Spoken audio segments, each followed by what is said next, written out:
Welcome, curious minds, to another deep dive. Today we're embarking on a journey, maybe more like an expedition, to dissect a concept that, honestly, for decades has been as foundational to business strategy as, I don't know, the alphabet is to language. Michael Porter's Five Forces. Yeah. Foundational is definitely the word. Yeah, introduced way back in his seminal 1980 work, Competitive Strategy. This framework, it's been a cornerstone of business school education pretty much everywhere. Oh, absolutely. You can't really get through an MBA program without grappling with it. Right. And you've probably bumped into it, in boardrooms, maybe classrooms, or even just casual chats about how markets work. It offered this really brilliant lens for understanding how industries actually operate, and maybe more importantly, where the real sustainable profit lies. Indeed. Porter's real genius, I think, was giving us a systematic, kind of rigorous way to look at the structural forces, the things that shape industry competition, and crucially, its long-run profitability potential. Yeah, it wasn't just about looking at your nearest competitor anymore, was it? Yeah. No, not at all. He shifted the focus beyond just, who you're directly fighting against or how efficient your factory is. He forced us to look at the broader industry landscape, the underlying economics, the power dynamics that really dictate who wins and who loses. It was, well, pretty revolutionary at the time. Absolutely. You could almost think of it like an X-ray for an industry. That's a great analogy. Yeah, it lets you see past the surface noise, right? It reveals the bones, the structure, those inherent competitive dynamics, the potential for profit, Go ahead. and maybe where a company could find some leverage, position itself for the long haul. It just peels back the layers. And that X-ray view, it's so valuable because it lets strategists look past the day-to-day skirmishes, the latest product launch, and grasp the deeper, more enduring forces that are really at play. It brings clarity, I think, to where the real power sits in an industry and maybe how you could influence those forces just a bit in your favor. It's really about understanding the rules of the game before you even make your first move. Okay, but here's the mission for us today. While we absolutely acknowledge the enduring power, the sheer brilliance of this classic tool, and seriously, you still need to understand it, we're going to ask a pretty crucial question, maybe a bit provocative. Is Porter's Five Forces framework still enough? Is it sufficient for today's incredibly dynamic, tech-driven markets? Or does it maybe start to show its limits when you throw in things like network effects, these huge platform businesses, and just the sheer speed of digital disruption? That's the core question, really. So we're going to dive into the heart of Porter's thinking. We'll explore its strengths because they are undeniable, but then we'll offer a bit of a modern critique, drawing on insights from a whole stack of fascinating sources that talk about strategy in, well, the 21st century. And the goal isn't to, tear down Porter, not at all. It's more about understanding where his timeless wisdom maybe needs to be augmented or seen in a new light, given how much the world has changed. Exactly. Building on the foundation, not knocking it over. Yeah. All right, let's start by laying the groundwork. Maybe a refresher for some or a first look for others. Porter identified these five key forces that together shape the competition within any industry. And these aren't just random factors, right? They're the fundamental structural elements. Exactly. They define the inherent structure, the architecture, if you like, of an industry. And critically, they determine its long-run profit potential. It's a shift from just looking inside the company, how good are our operations, to asking, how attractive is this industry itself? Right, because even the best-run company might struggle in a really tough industry. Precisely. That structural analysis is what makes Porter's approach so distinct. It's about the underlying economics of the industry. Okay, so let's unpack them. Force number one, the threat of new entrants. Yeah. What's the core idea here? What are we asking? The fundamental question is, how easy, or maybe how hard is it for a new company, a startup, to actually enter the specific industry and start competing? If the barriers to entry are high, and we're talking about things like needing massive amounts of capital, facing really strict government regulations, maybe needing proprietary tech that's locked up with patents, or even just overcoming super strong brand loyalties that incumbents have built over years. Right, if those barriers are high. Then the existing companies, the incumbents, they're much more protected. They've got a kind of moat around them, shielding them from fresh competition. Porter, in his book, talks about potential entrants and how these barriers shape the industry boundaries. They help define and protect that competitive space. Yeah, I mean, the difference is huge, isn't it? Think about trying to start a new car company today. Yeah. Billions in R&D, factories, supply chains, Astronomical costs. versus, say, launching a new mobile app, a couple people, a laptop, a good idea. Mhm. The barrier is just fundamentally different. Totally different ballgame. In the car industry, those massive barriers, they deter almost everyone. That allows the incumbents, potentially, to keep higher margins. For the app developer, low barriers mean constant pressure. New ideas popping up all the time, nimble startups.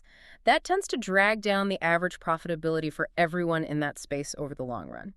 So higher barriers generally mean less competition from newcomers, which usually leads to higher potential profits for those already inside. Makes sense. Okay, force number 2, bargaining power of suppliers. This one sounds like it could really put the squeeze on profits. Oh, it absolutely can. This force is all about how much leverage your suppliers have over you. Can they jack up prices? Can they dictate the terms of delivery, quality, whatever? How does that happen? When do they get that power? Suppliers gain power if there aren't many of them to choose from, if they're concentrated, or if what they supply is really unique or specialized, something you can't easily get elsewhere. Right. Also, if it's really costly or difficult for you, the buyer, to switch to a different supplier. And sometimes, if the suppliers pose a credible threat of forward integration. Forward integration. What's that? That means they could potentially start doing what you do. They could start making the final product themselves, becoming your competitor. Okay, got it. So think about maybe a small computer company, and they rely really heavily on just one big chip manufacturer for their main processors. Like Intel or AMD back in the day. Exactly.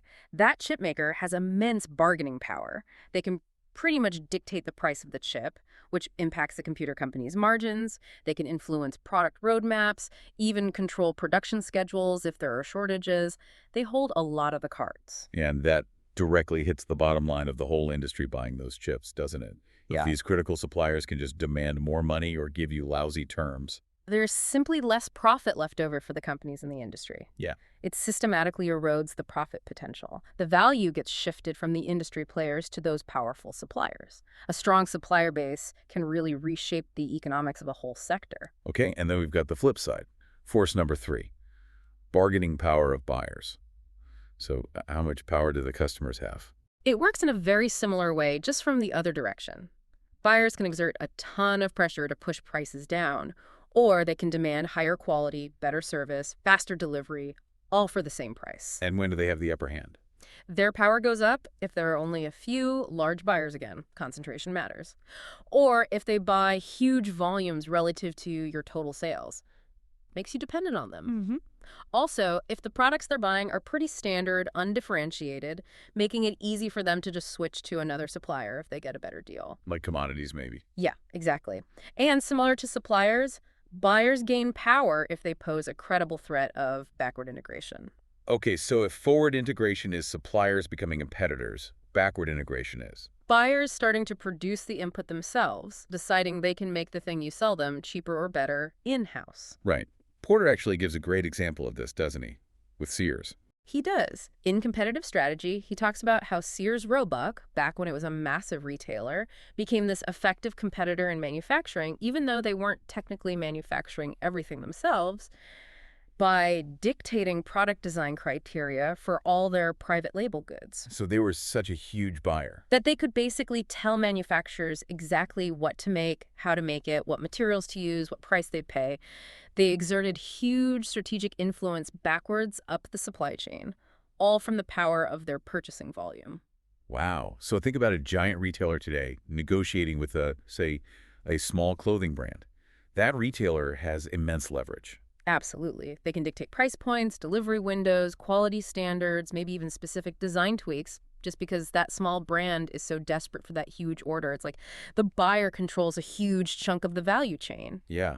Their ability to just walk away, or their sheer size, gives them incredible power.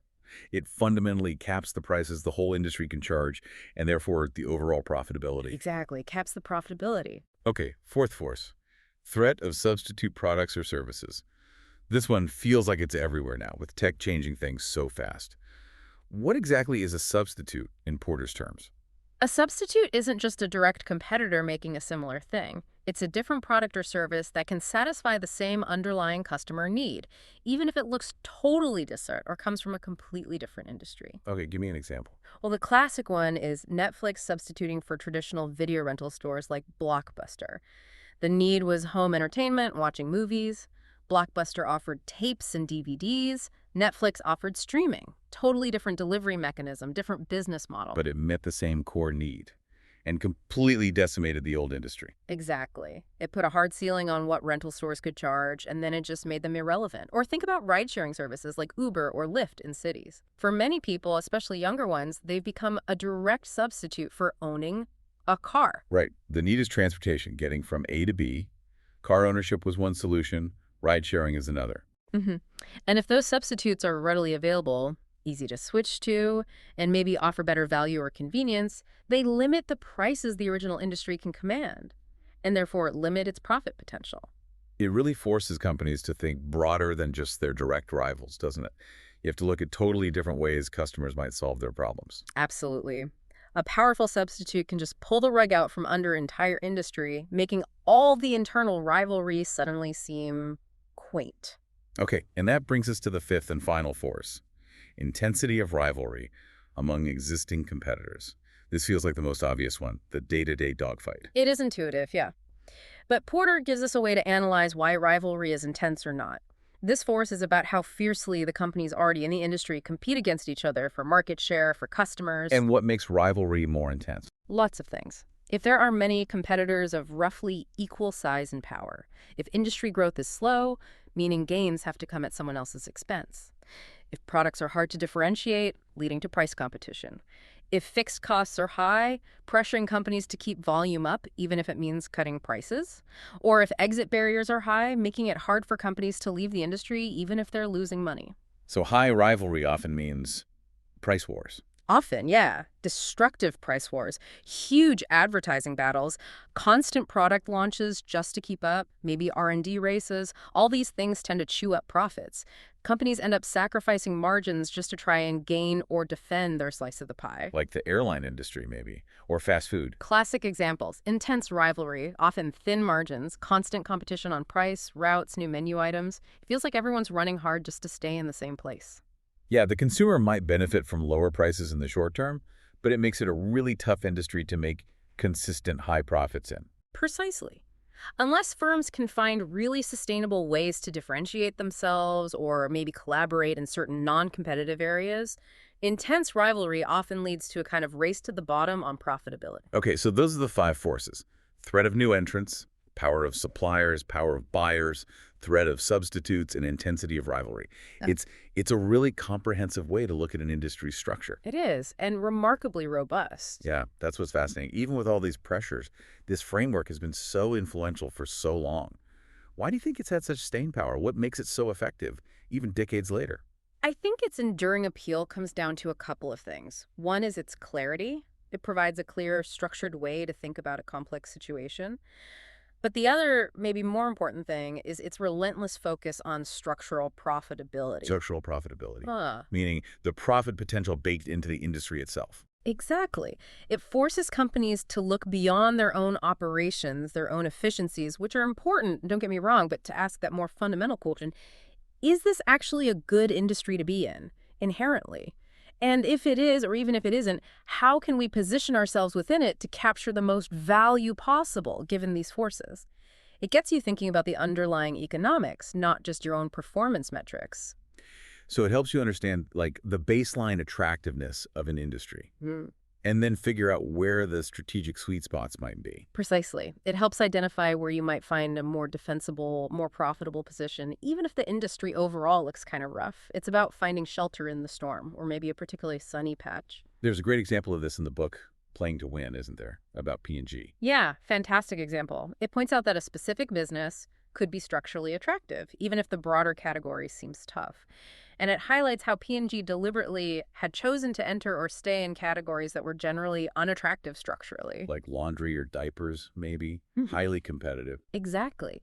But, and this is the key part, P&G had played in only the potentially attractive segments within those categories.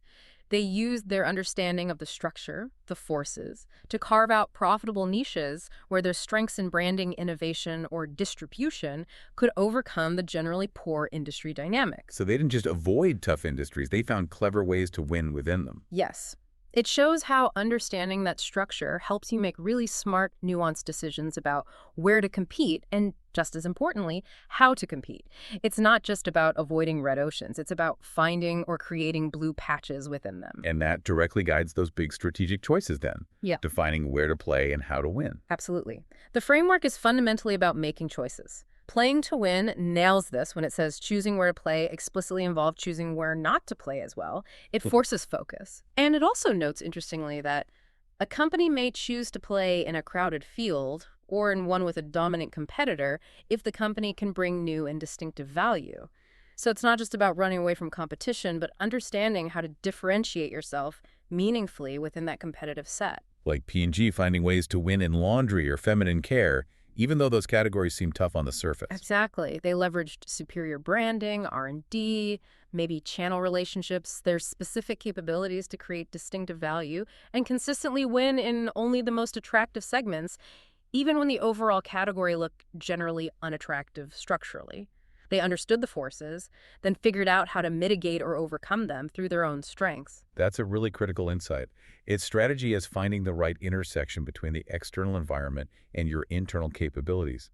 It also sounds like it provided a really foundational tool for strategic thinking itself, like a common language. Oh, definitely. A common language and a structured approach. Leaders could use it to analyze their environment in a consistent way, regardless of the specific industry.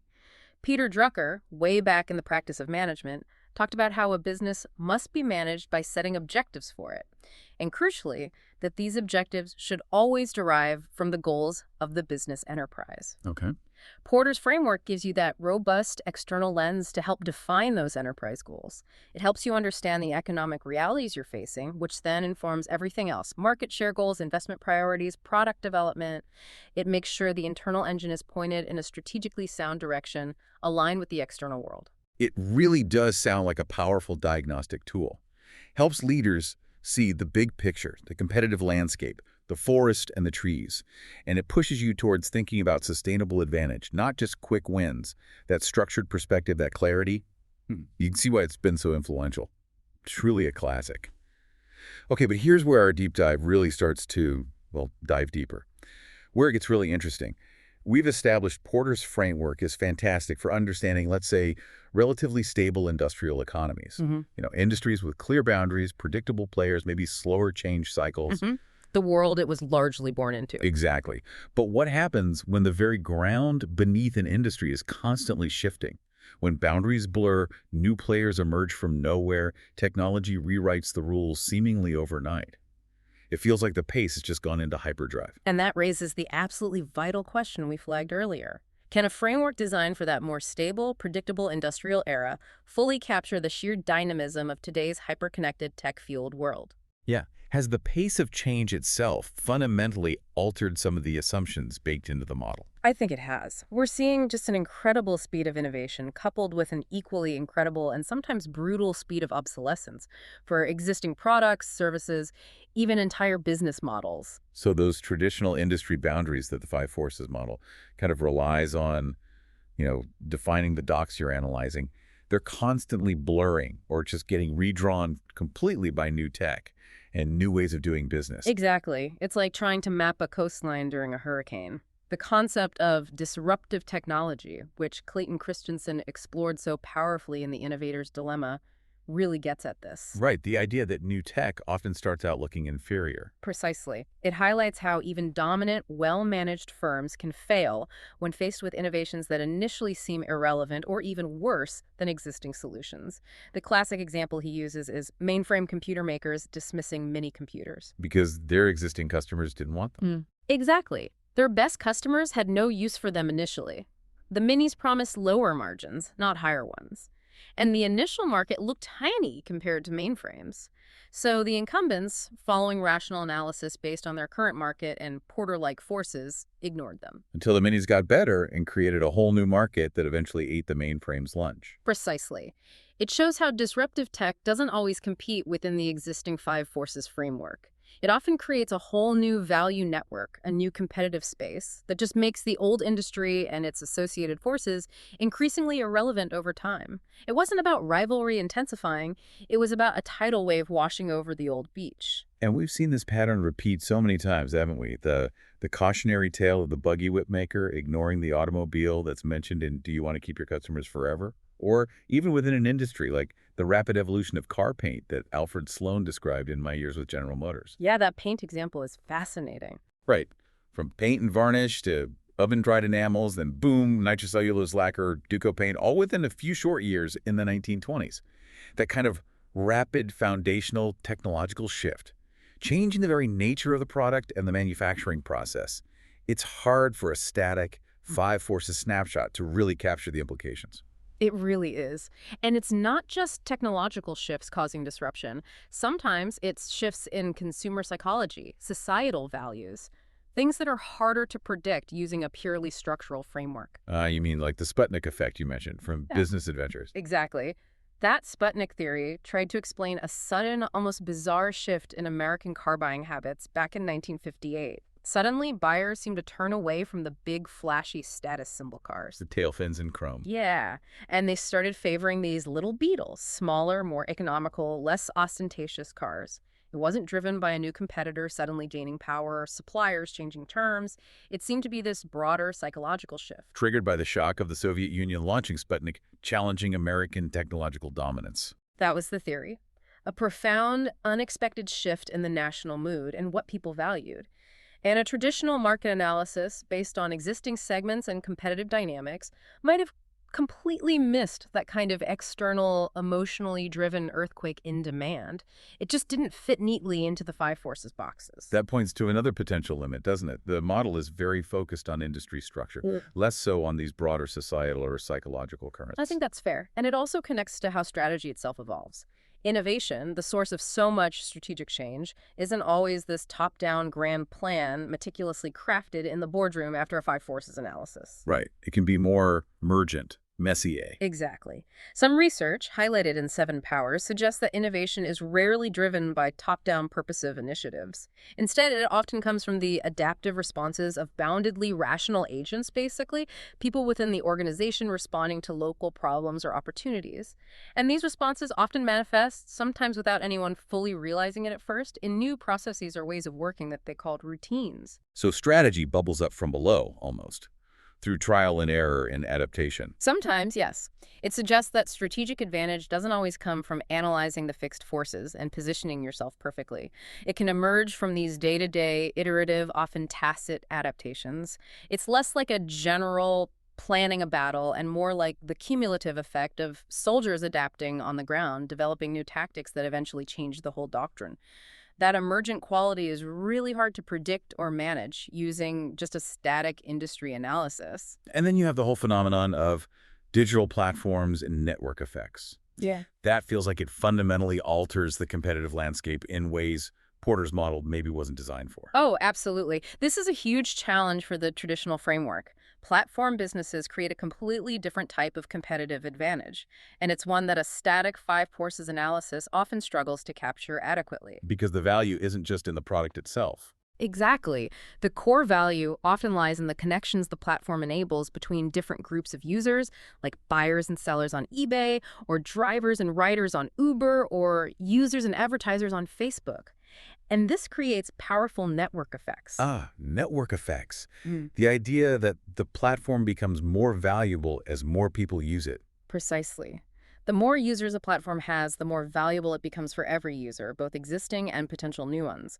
Think about a social network who wants to join the one with hardly anyone on it. Right. You go where your friends are. Exactly. It creates this self-reinforcing cycle, a positive feedback loop. More users attract more users, which makes the platform even more attractive, which attracts even more users. That creates a massive barrier to entry for anyone new, doesn't it? It's not just about having the capital or the tech anymore. It's incredibly difficult. You're not just competing against a rival company, you're competing against the inertia and the accumulated value of their entire network. It's a barrier built on scale and interconnectedness, not just traditional factors like capital or patents.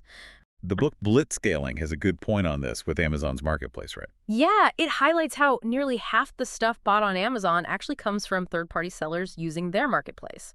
And that marketplace model is genius because it ties up the seller's capital, not Amazon's. It generates high margins for Amazon, kind of like eBay's model, and it acts as this huge capital-intensive competitive moat, but the capital intensity is distributed across the network of sellers.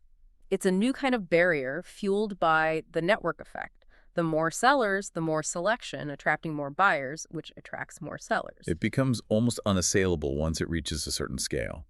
Even a well-funded startup faces this massive uphill battle against the existing ecosystem. The Everything Store talks about Amazon blowing past eBay, partly because of this compounding network advantage, becoming the primary storefront on the web. Exactly. It's a fundamentally different competitive dynamic than just rivalry between two similar firms. And these platform giants, they don't really stick to one industry anymore, do they? They sprawl across everything. No, they absolutely don't. That's another major challenge for applying Porter. Companies like Amazon, Apple, Google, Facebook, they don't operate neatly within single defined industries. They build these vast interconnected ecosystems that span multiple traditional sectors. Which makes drawing those clear industry boundaries, a cornerstone of Porter's analysis, really difficult, maybe even meaningless in some cases. Pretty much. You look at something like the technological revolution in financial services, it explicitly points out how big tech companies like Amazon, Apple, Facebook, Google are following this tech-fin playbook. They build a platform ecosystem around a core service search, social commerce, hardware, and then they use that user base and data to build a beachhead in adjacent areas like payments or other financial services. So they leverage their strength in one area to enter completely different ones. Yes. Their competitive advantage isn't confined to one sector. It's in their ability to integrate across multiple sectors, leveraging data, user trust, and the platform itself. Think about Amazon. It's retail, sure, but it's also cloud computing with AWS, it's entertainment, it's advertising, it's logistics, it's payments. Or Apple, with a tight integration of hardware, software services, content. It's not just a computer company or a phone company. Exactly. Steve Jobs himself, quoted in Walter Isaacson's biography, said something like, "People pay us to integrate things for them because they don't have the time to think about this stuff 24/7. That integration is the value proposition. It creates this incredibly powerful, unique, competitive moat that isn't just about the forces within any single one of those industries. It's about the synergy between them, the ecosystem dominance. So the value is created by weaving together multiple traditional industries into one seamless experience. Mm-hmm. And that fundamentally changes how competitive advantage works. It shifts the focus from analyzing discrete industry forces to understanding broader ecosystem control, data leverage, platform governance, and the ability to solve multiple customer needs within one environment. The game isn't just about winning within an industry, it's often about owning the platform on which many industries now operate or interact. Okay, so it sounds like when those external industry forces, the five forces, are still definitely out there and important to understand, there may be just one part of a much more complex strategic puzzle today. I think that's a fair assessment. And our sources also seem to really emphasize a strong internal focus now, things like organizational culture, leadership styles, unique internal capabilities. It feels like the inside of the company is becoming just as important, maybe even more so, than the outside analysis. Precisely. And if you connect that to the bigger picture, this rapidly changing, often unpredictable external world, then internal agility, the capacity to innovate relentlessly, a distinct and empowering culture, these often become the deciding factors. They can outweigh a brilliant but static analysis of external forces. So the how to win is becoming much more tied to the who we are and how we operate. I really believe so. The human element, the organizational dynamics inside the company are becoming an incredibly potent and maybe still underestimated source of competitive advantage, especially when the external environment is so fluid. So success might hinge less on sticking rigidly to a 5-year plan based on today's 5 forces analysis and more on a willingness to just experiment, to adapt quickly, even to fail fast and learn. That fail-fast mentality, it's a huge shift from the more deliberate long-cycle planning common in the industrial era Porter was initially describing. The lean startup, for example, really emphasizes this idea of iterating and experimenting before beginning the marketing campaign. It calls it a break from the past. Mhm. And this agile, iterative approach is absolutely crucial when the environment is uncertain, when static market analyses get outdated almost as soon as they're printed. Conversely, look at the warning and hit refresh about traditional banks. What does it say? It notes they will struggle, held back by their legacy IT systems, their regulatory and compliance requirements, and their hierarchical, profit-driven cultures that do not support experimentation and failure, agility, and innovation. Wow. So their internal structure and culture become the main roadblocks. Exactly. It starkly illustrates how internal capabilities, or the lack thereof, can either enable you to navigate the turbulence or decisively hold you back, almost regardless of the external market forces. In that kind of world, the ability to adapt, to learn, to change course quickly becomes the primary source of survival and success, not just optimizing your position within the existing structures. And we've definitely seen companies embody that agility, haven't we? Like Tesla. Elon Musk's biography paints them as this little automaker with an eccentric CEO. Yeah, constantly defying expectations. Yeah. Right. And yet they managed to deliver more than they had ever imagined possible, consistently surprising these huge established auto giants. That suggests a strategic agility, maybe a risk appetite, an internal drive that wasn't just about analyzing the five forces in the car industry. It was about fundamentally rewriting the rules of what a car company could even be. Absolutely.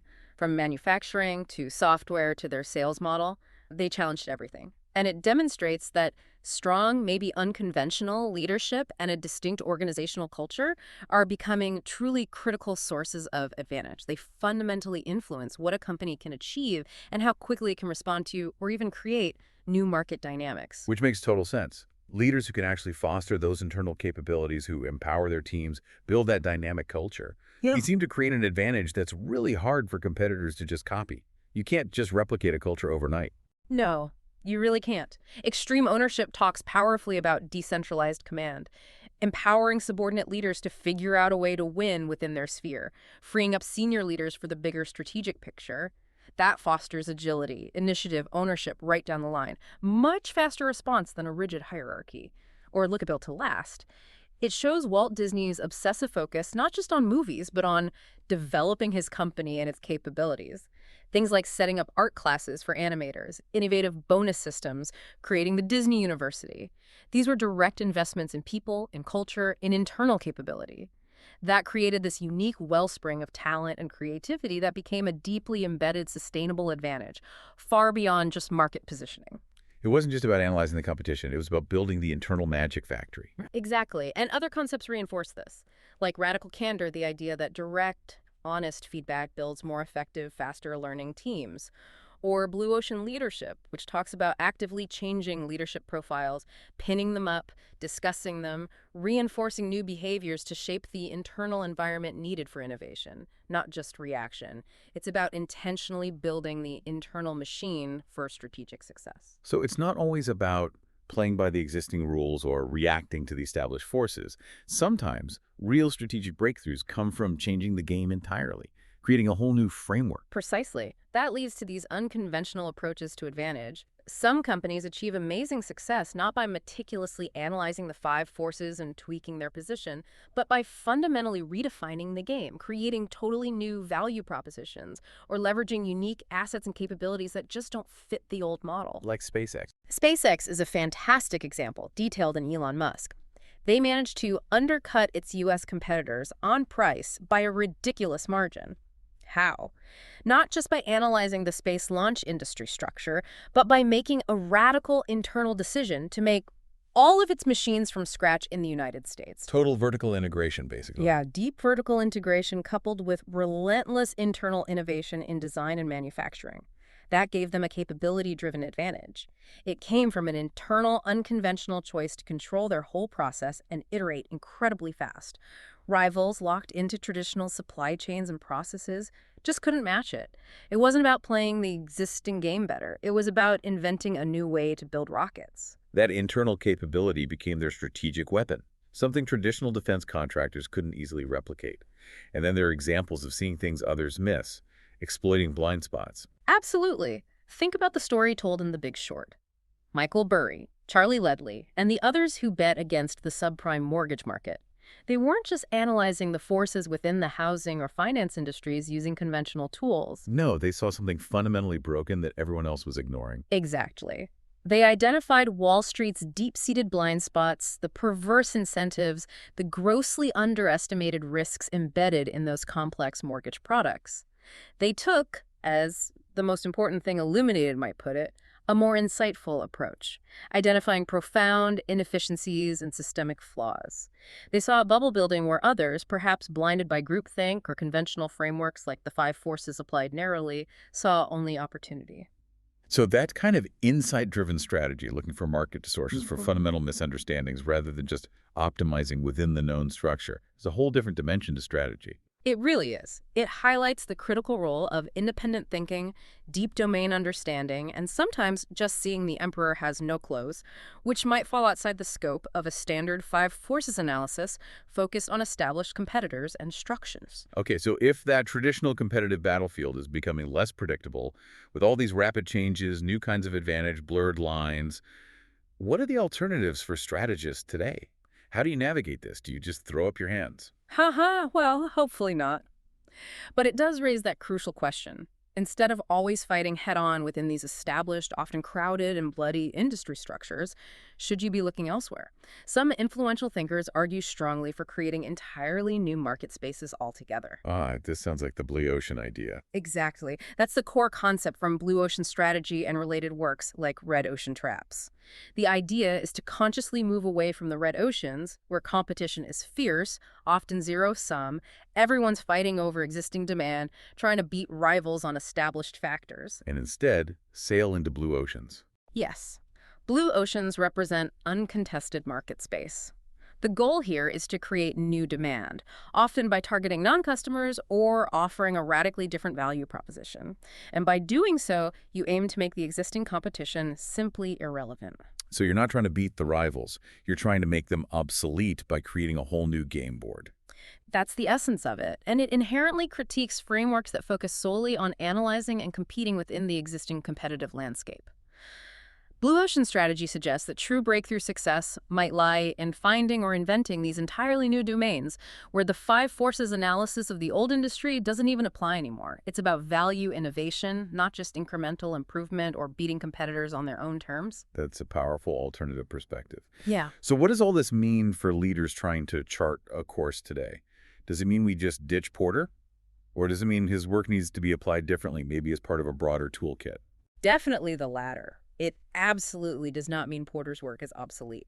His framework is still incredibly valuable for understanding the fundamental economics and power dynamics of an existing industry structure, but it probably means that strategy today is less about crafting a single, perfect, static blueprint based on that analysis. And more about what? Continuous adaptation. Exactly. More about continuous learning, dynamic adaptation, and ongoing ability to sense changes and pivot accordingly. The concept of strategic flexibility, explored in the book of the same name, isn't just academic jargon anymore. It's a survival imperative in what they call a turbulent environment. Because a static plan, no matter how brilliant it seemed initially, just gets overtaken by events. Precisely. A strategic plan based on a snapshot of industry forces taken today might be dangerously outdated in 6 months or a year, given the pace of change in many sectors. You need the ability to adjust course. Like a ship constantly adjusting its sails and rudder to changing winds and currents. That's a good analogy. Strategic flexibility talks about the strategic trajectory of a company, emphasizing the dynamic, path-dependent nature of decision-making. It also highlights that innovation isn't just about fancy tech products. It adds value in areas like management, production processes, even in how you approach strategy itself. This implies that the ability to pivot quickly, to reallocate resources decisively when needed, and to continuously learn from market feedback is paramount. So it's strategy as a continuous feedback loop, not a one-time exercise? Yes. Being able to change course, maybe even radically, when the environment demands it, rather than stubbornly sticking to the original plan just because it was based on a solid five forces analysis at the time. And part of that flexibility, that adaptation, involves getting closer to the customer. right? Building different kinds of relationships. Absolutely. Moving beyond just transactional relationships, building deep, almost partnership-like, learning relationships with customers, really understanding their evolving needs, maybe even anticipating them, and then offering highly customized, tailored solutions. This can create an incredibly powerful, sticky advantage that's hard for competitors offering generic solutions to replicate. Could you give an example of that? Do you want to keep your customers forever? Highlights a company called Individual Inc.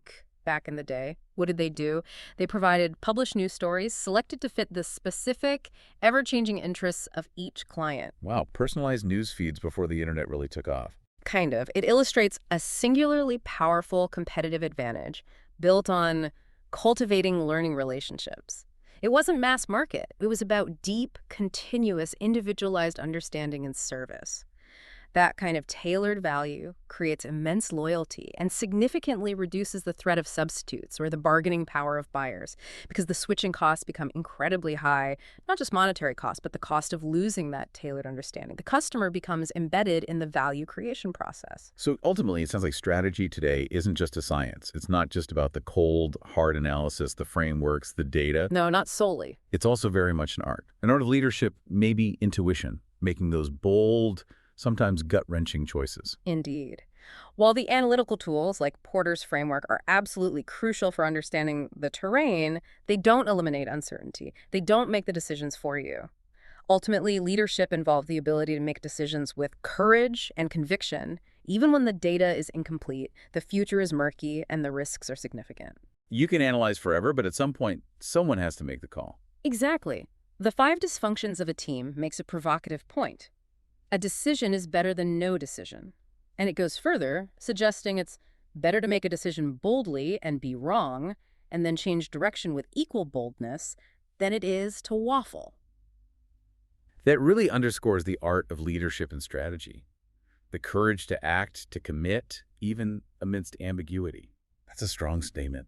It implies that sometimes the decisiveness, the speed, is more important than waiting for that elusive, perfect information, which you probably never get anyway in a fast-moving world. And Daniel Kahneman's work in Thinking Fast and Slow adds another layer here. He talks about the huge influence of System 1, or fast, intuitive, often emotional thinking on our choices and judgments.